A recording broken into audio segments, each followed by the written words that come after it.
Binge the full week of The Ray Taylor Show ad-free over at inspireddisorder.com/plus. This is The Ray Taylor Show. Swipe Up, episode 225, the podcast where I share my unfiltered thoughts on the latest news and entertainment updates. I'm your host, Ray Taylor, and every Thursday I'll be bringing you a fresh perspective on a variety of topics. In this episode, I am going to be talking about the Netflix Squid Game reality series that is apparently disastrous. I'm also going to be talking about a local theater, the Tri-Stone Cinema 10 in Palm Desert, closing. And I'm also going to be talking about someone you may have heard of, MrBeast, curing 1,000 people's blindness. So those are the stories I will be talking about. Let's get it started, shall we? With the first story, Netflix Squid Game reality show was reportedly an inhuman disaster. The idea that Netflix decided to produce a reality show based on the successful show, South Korean show, Squid Game, is insane.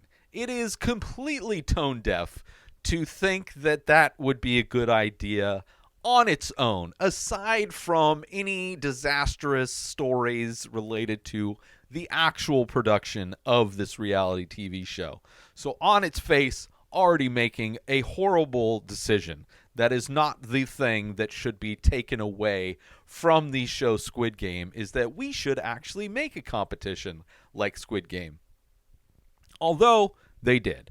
And apparently it has gone horrible. There have been horrible stories. So Netflix is creating a reality spinoff of its 2021 drama Squid Game, and it's going to be called Squid Game: The Challenge. The challenge features 456 participants, so I think it's the same amount of people that were part of the Squid Game in the show. The prize money is going to be $4.56 million, which the currency is different. Same amount. The show currency was won, which I think translated, I forget how that broke down. I did an episode by episode recap where I broke down the exchange rate, so I don't remember where that went. But this one, the prize, which is a lot of money. Usually, like reality competition shows, you win like $50,000, $100,000, maybe $1 million. But over $4.5 million prize is kind of crazy. Participants in the 10-episode series were reportedly facing freezing temperatures, fatigue, and unsafe filming conditions. According to reports, at least 10 contestants collapsed during the first day of filming, and medics were called to set repeatedly. So you think there would have been some kind of thought to make sure they were taking proper safety precautions with these things? Even though I know shows like the show Fear Factor, like there's only so much precautions they can take. Like that was a show, Fear Factor, where things could have gone horribly wrong. Like using live bulls in times where, like, if a contestant got kicked in the head by a bull, they could easily be killed or receive permanent brain damage. And things could have gotten ugly on shows like that. And I believe they were able to avoid a lot of that stuff, but none of that stuff is guaranteed. But scenes like this, like freezing temperatures and those types of things, is kind of crazy. Contestants have claimed that the game was rigged and that a few influencer participants were pre-selected to move on to new rounds regardless of the results, which that's kind of crazy. I mean, reality shows in general are mostly scripted, but I don't believe the competition shows necessarily are. Other than like how they choose to edit, and in the editing are able to kind of fabricate narratives and stories and make people look better or worse.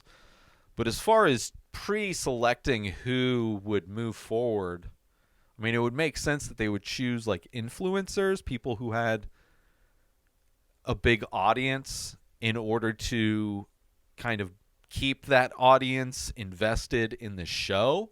The longer they go, the longer they may stay with the show. But just kind of like to, one, makes unsafe conditions, and then two, to rig the show, because if either of those got out, bad publicity is not something that really helps people these days.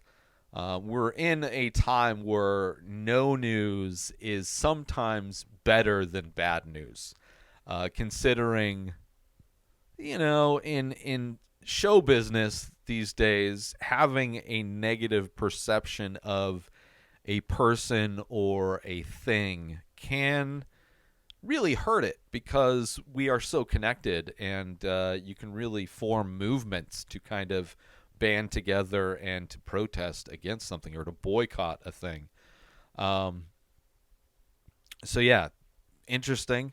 Netflix allegedly booked return flights for international contestants before the games even began, and these flights later turned out to occur after their eliminations.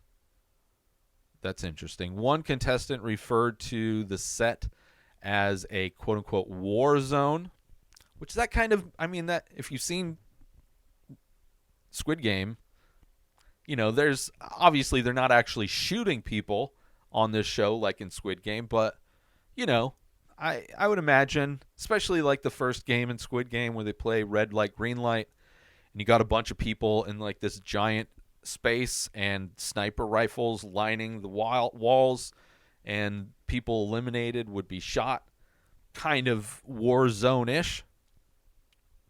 But to have a set referred to as a war zone versus a set being the feeling of participating in a thing being compared to that are two different things. But they only say the set. They refer to the set. It's interesting. I want to know the context of that a little bit more, I guess. Another anonymous contestant stated that they were treated as extras in a TV show and not as contestants in a game show, which would lead to and kind of give more support to the idea that the show is rigged. If they knew who they wanted to move forward, then a lot of the 465 participants could easily be treated like they are just fodder for the show or background actors. Injuries were reported shortly after filming began. Okay. I mean, I'm sure if you have a physical type of a show, injuries can definitely happen. The original Squid Game series was praised as one of the most exciting series of Netflix series to hit Netflix in some time, which I agree. I love the Netflix show Squid Game. I did an episode-by-episode breakdown of the show, which was very difficult because it is a Korean show, and I do not speak Korean. I probably destroyed a lot of the names of the characters, but it is a show that I loved. It is a show that I'm excited for the sequel. And aside from the novelty of this spin-off show, everything else related to this spin-off reality version of the Squid Game games, it just is a bad idea. It's on its face, and the initial announcement of it seemed like a bad idea. Now that we're hearing, I mean, who knows how valid these accounts are? Sometimes people lie if they feel a certain way, but it makes me definitely more interested. It's weird how the drama of the making of the show, if it actually does come out, to see what the reality, see how it's actually put together. It only makes me more intrigued, and sadly, it really just makes me more intrigued in some ways just to check it out.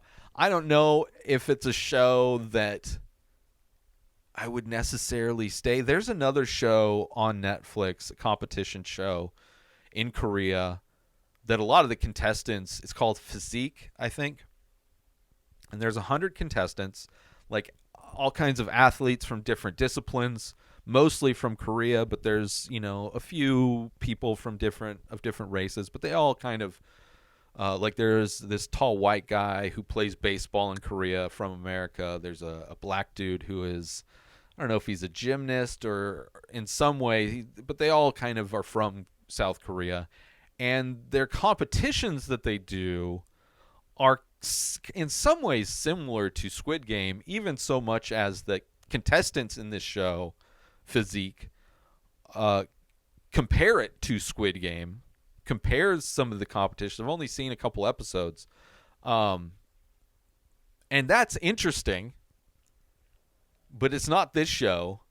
So I don't know, man. And it's also interesting that Netflix is putting out a Korean reality competition show that is so similar to, in many ways, to this fictional show Squid Game, that is going to be a reality competition show. It's weird that they would put out a show that is like literally compared to Squid Game by the contestants. It's kind of weird. It's almost like they're putting out competing reality competition shows, which is weird, but who knows? I don't know. It's a bummer that they decided to produce this show. It's even more of a bummer that these stories are coming out of people, the horrible conditions. And if it is true that they are rigging it, it's like bummer after bummer. I would be curious to know what production company is producing it, because it's going to Netflix, but I don't know if it's Netflix that is producing the show, right? Like a company who produces the show could have sold this idea to Netflix. I don't know those details, but what was a bad idea from the start seems like it's only continuing to be a bad idea, and hopefully doesn't tarnish the brand and the name of the show, because I am looking forward to and excited to watch season 2 of Squid Game whenever that comes out, because that is a show that was super unique, so good, and definitely left it open for more story to be told. So I just hope that this experiment, this spinoff, doesn't tarnish the original show. And if it does, I feel bad for the creator of Squid Game, that like I have to imagine he has to be getting like money for them using Squid Game, the name, unless he sold the ownership of the name, which would be sad that if this guy that created Squid Game is now having his thing kind of dragged through the mud, as it were. I don't know. A lot of kind of open-ended questions, but these are the only updates of this show, that it's actually being filmed. It'll be interesting to see if it ever comes out, and to see how it plays out, see if you can see how horrible it is. I remember I read a little bit of like one of the things where they were playing they play the red light, green light game, and apparently the contestants wore squibs, the things that movies do that make it appear like they're getting shot.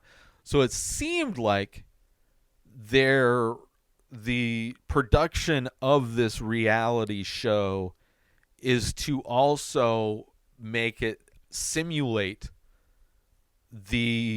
what happened to the contestants in the Squid Game fictional show, right? Where when you're eliminated, you like these squibs go off to make it look like you're shot, which I've heard those hurt, and I've heard that the temperatures during playing this and how difficult it is to stay still when you're shivering because it's so cold, that a lot of people were eliminated just because it was so cold and they couldn't keep their body from involuntarily shaking and shivering, which is a bummer. Which which I guess they filmed it in the UK, which obviously the UK not really known for its warm, comfortable climates. Let's take a quick break from this episode because I want to talk about, are you looking for the perfect gift for that art lover in your life? Look no further than InspiredDisorder.com. Our gift cards can be used to purchase original artwork from The Many Faces, a collection of over 2,000 original abstract ink portraits. These one-of-a-kind pieces make for a truly unique and meaningful gift. But that's not all. Our gift cards can also be used to purchase high-quality prints and t-shirts featuring these amazing paintings. Plus, if the recipient is a fan of The Ray Taylor Show, they can use the gift card to purchase merchandise from the show as well. So why wait? Head on over to InspiredDisorder.com and purchase a gift card today. Your loved one will be sure to appreciate the thought and creativity behind such a unique gift. Thank you for considering InspiredDisorder.com for all of your gift needs. And now, back to the show. But let's move on. Let's move on from Squid Game to a local story. I'm in the Coachella Valley, and one of the older movie theaters that still exists in the valley is closing down. The Tri-Stone Theater that is part of the mall in Palm Desert. The Tri-Stone Cinema 10 is closing its doors on today, I guess, as I'm recording this. So when this episode comes out, last Sunday, which this is a movie theater, 10-screen theater in Palm Desert, which is actually kind of split up. There's an upstairs.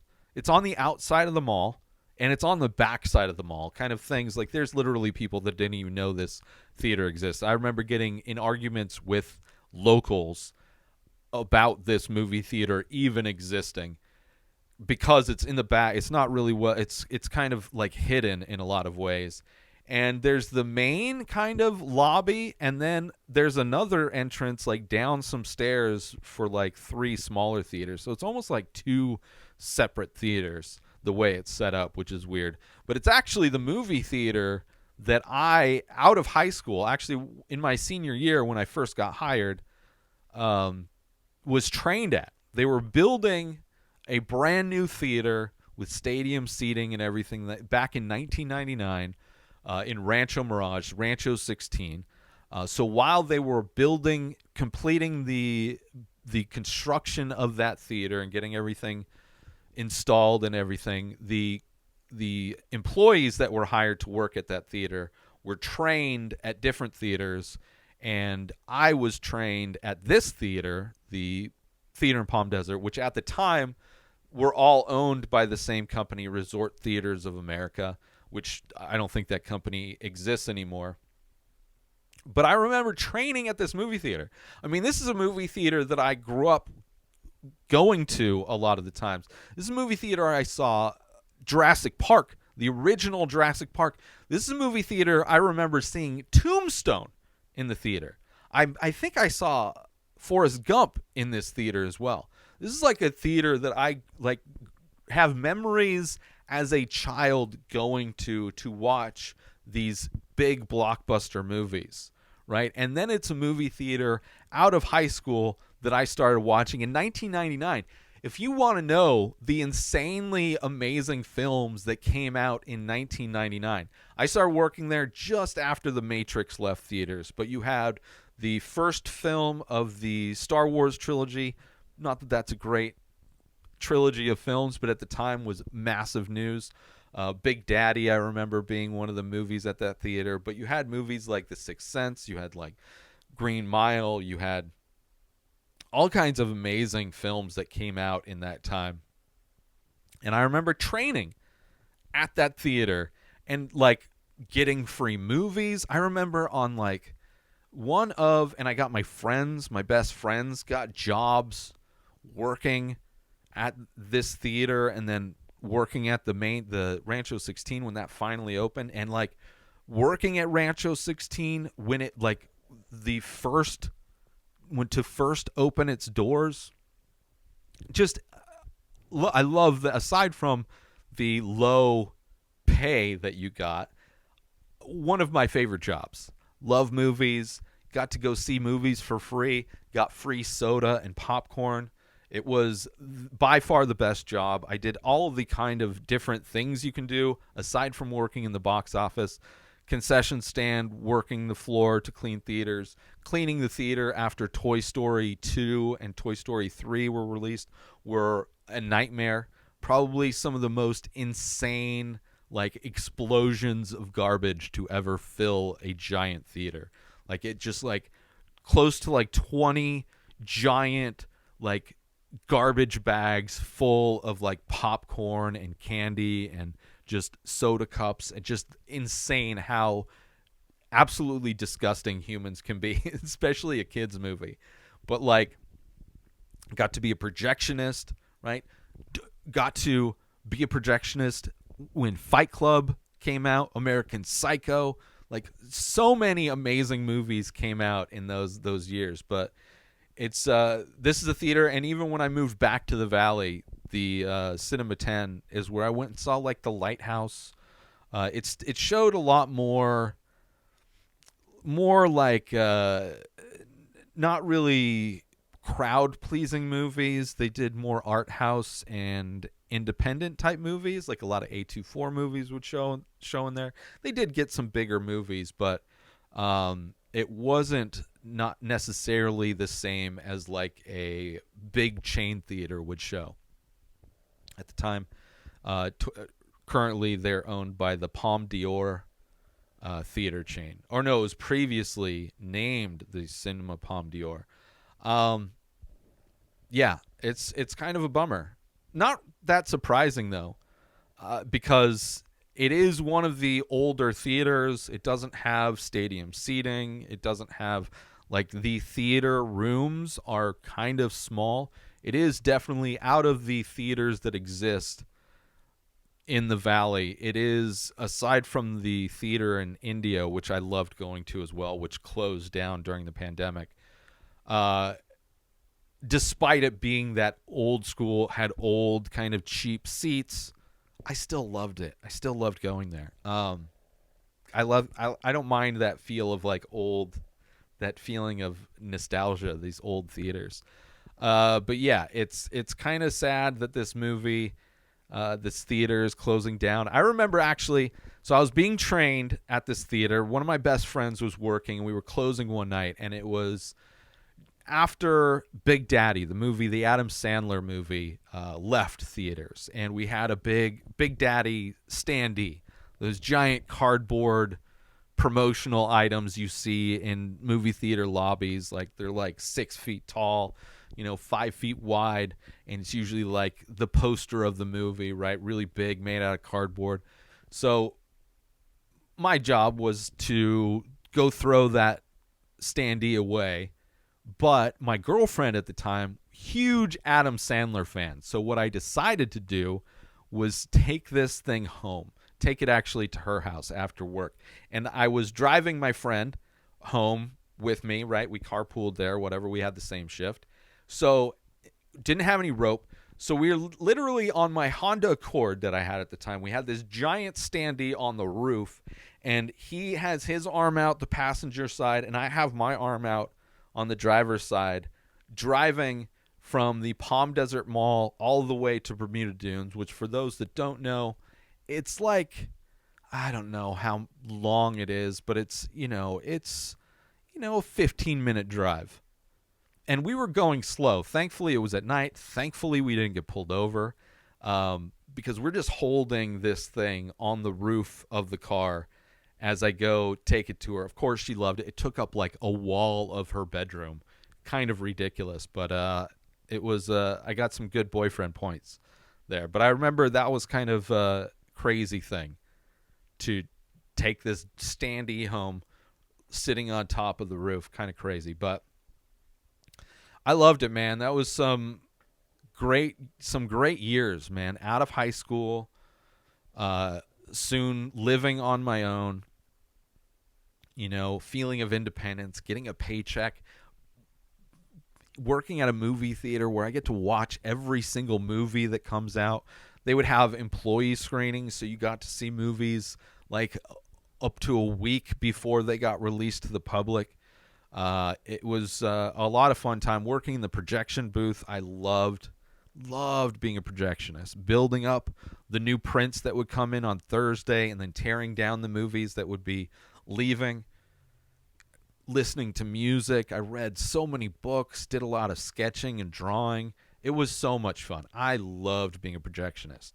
And then when I moved to San Diego, thought like, oh, I'll get a job working at a theater, no problem. Didn't get any job working at a theater.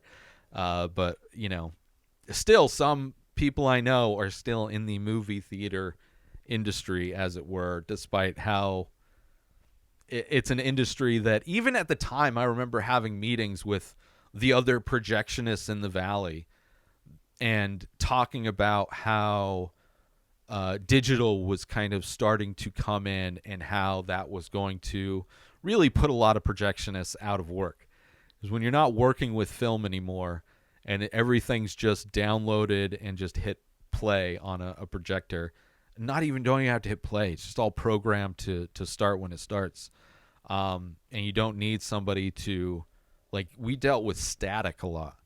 And the film, the 35 millimeter film, we have dry air here in the desert. There would be a lot of static, and when it would come off the spool, it would take layers of film, and it would get stuck in the thing that fed the film up through and into the projector. And it got, like you see in movies, like you'll see in, like, I think it was the Gremlins 2, where you see film like stop and like burn through. Like, that shit happened way too often. And you'd be working in the projection booth and just like an alarm would start going off, and you'd have to look. You'd have these boards spread around that showed, which projectors were running, and if there was an alarm going off, it would indicate where, and you just had to book it. And while people are in the theater, have to try and fix this problem, which is a very stressful thing, especially when you're a young kid and you have bosses that are kind of intimidating, and something like that happens, which you can't stop it from happening.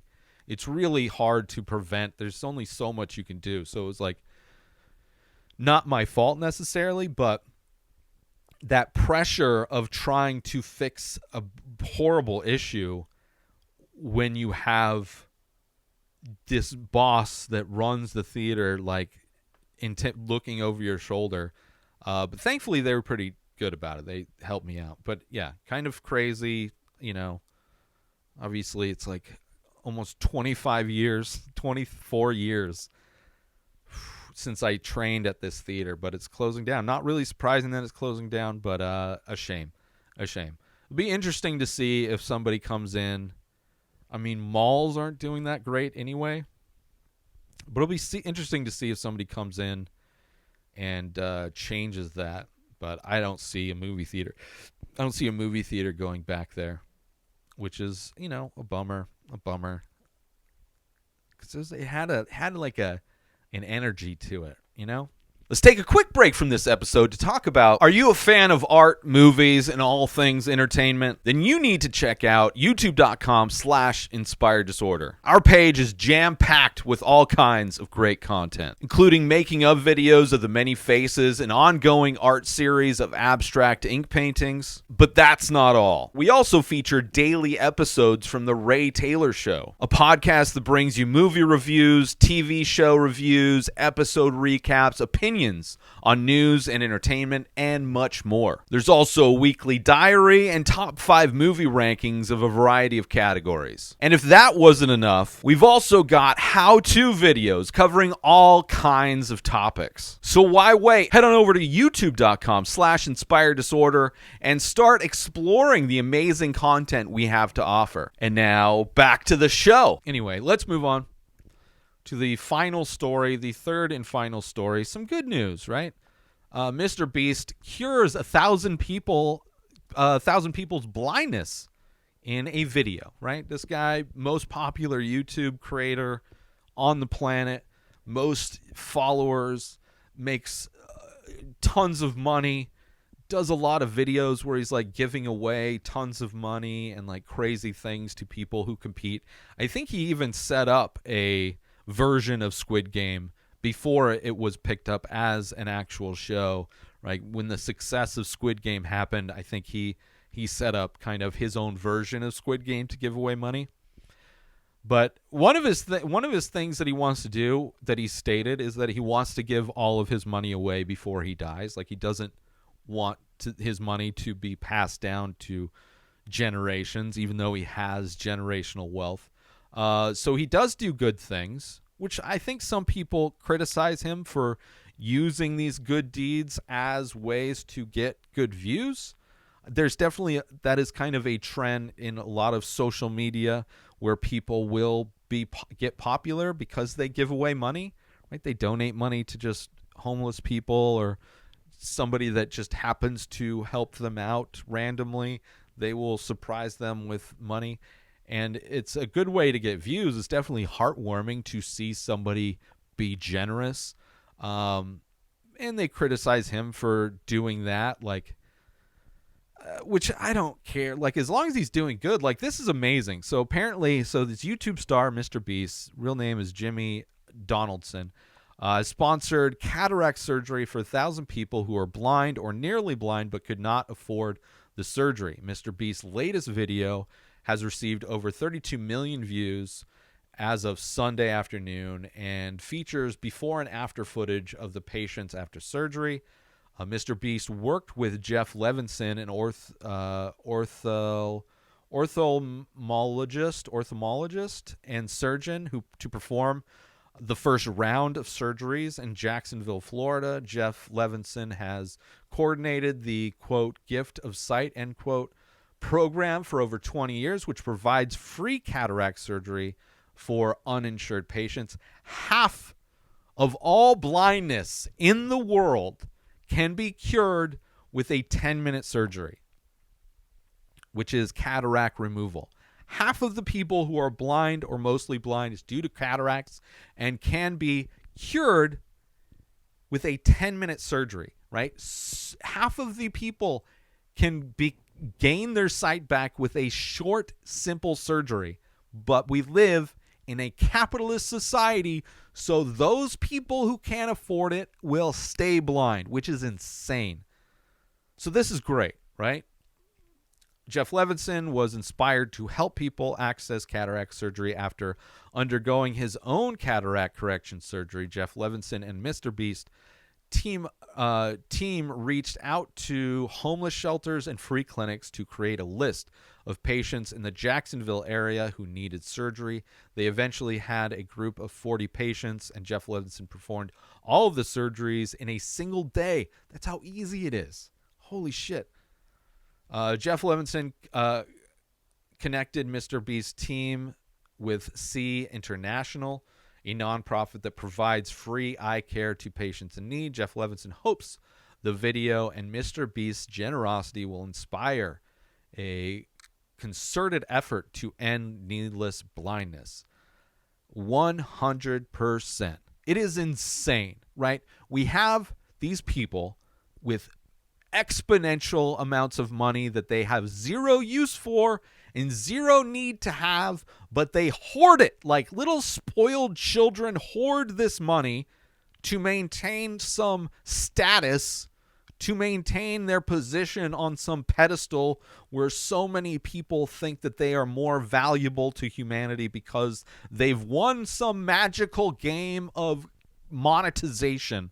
They've collected the most points in the life of living, the game of life, and they are somehow more deserving of the money. Some people think that God is the one that bestowed them because they are such good people that is why they have money, and everybody that's poor is doing so because they are lazy or bad people, which is absolute disgusting and false. So I'm glad that MrBeast is doing this shit, when not only MrBeast, but you have all of these tech billionaires, right? All of these people who over the past 2 years have doubled their wealth during the worst time in one of the worst times in human history, dealing with a pandemic, where so many people are exponentially more worse off than they were 3 years ago. Meanwhile, these people that have zero need for this money, have zero need to be multiple times over billionaires, to be hoarding currency.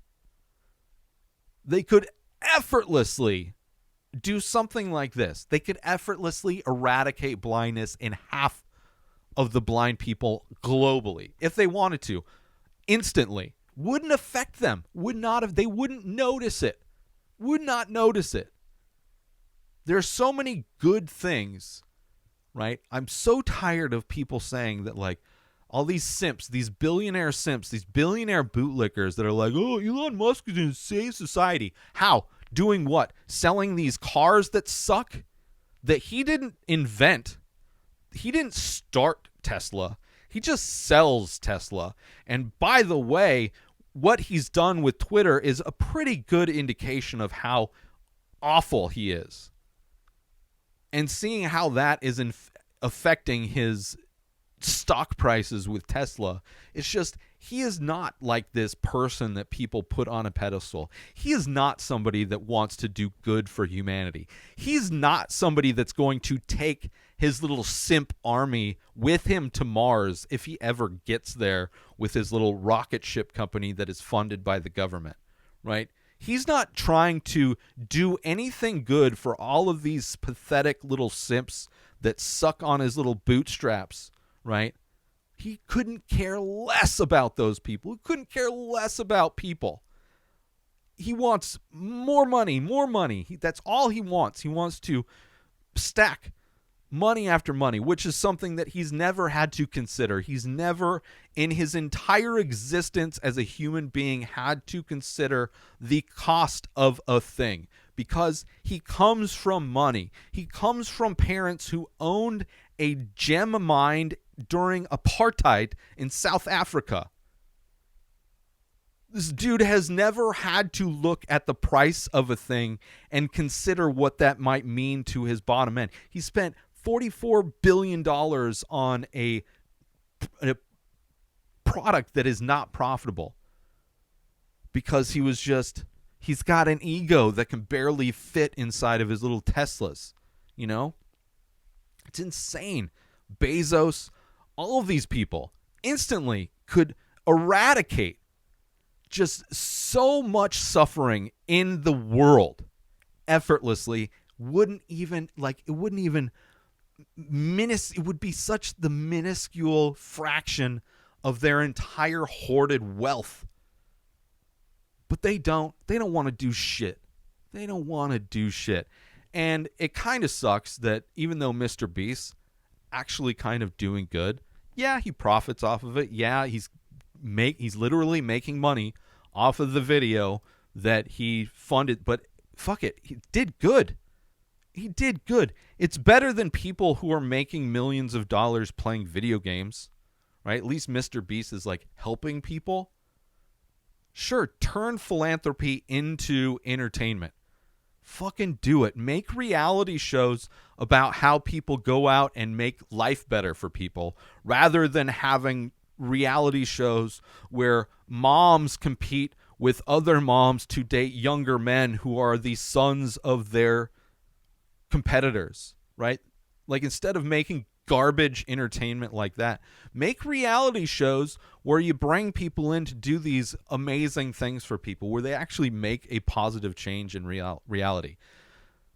But then you have MrBeast, who also is somebody who's a fan, I'm sure, of Elon Musk, who's had conversations with Elon, who's asked to be the CEO of Twitter, which I would assume MrBeast would probably do a better job on some level than Elon Musk, because I don't think Elon Musk really cares.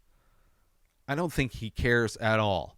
The thing he loves about Twitter is that it's effective at controlling people. It is an information technology, and he wants to control information.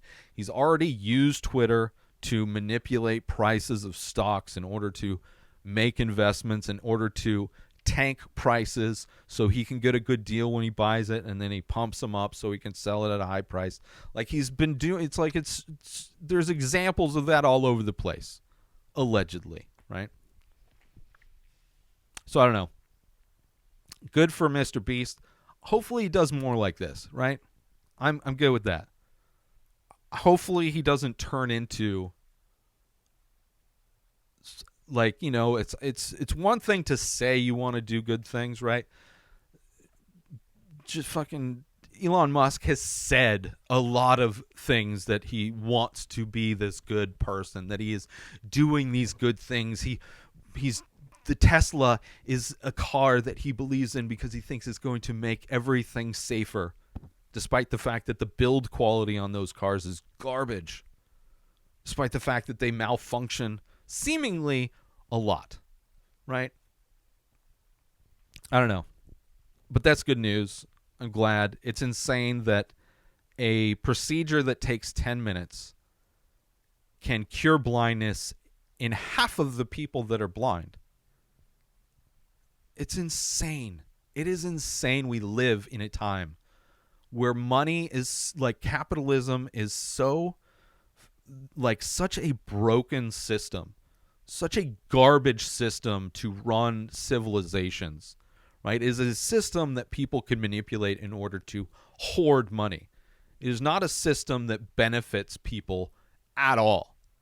It is a system that only works when people are losing, when the majority of people are losing.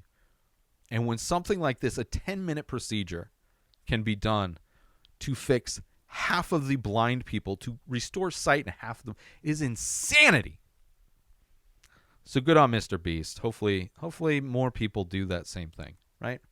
Instead of just like donating to some charity that's really just some tax write-off, and it's like a fraction of a fraction of a fraction of what their net worth is, right? It's some PR thing for them to like, oh, I'll donate $100 million to charity, blah, blah, blah, that I happen to own, and then I will decide what that money goes, right? It's just a tax shelter, right? Actually doing change. Anyway, let's do some shout-outs and get out of here, shall we? Shout out to IGN.com. Shout out to NBC Palm Springs. Shout out to Pubbity. Most importantly, shout out to you. Thank you for tuning in to another episode of Swipe Up. I hope you enjoyed my thoughts and insights on the latest news and entertainment updates. I'll see you next Thursday for more unfiltered opinions and fresh perspectives. New episodes of The Ray Taylor Show come out every single day. Subscribe on YouTube and everywhere our podcasts are found. Binge the full week over at inspireddisorder.com/plus. Buy Ray Taylor Show merch over at inspireddisorder.com. Have a wonderful day, everybody. Peace out! Today is the day where you wake up and you realize that everything that you've been dreaming about, everything that you've been wanting, every goal and wish and hope that you've ever had can become real. Dreams can come true. What you manifest in your mind, you can bring to reality.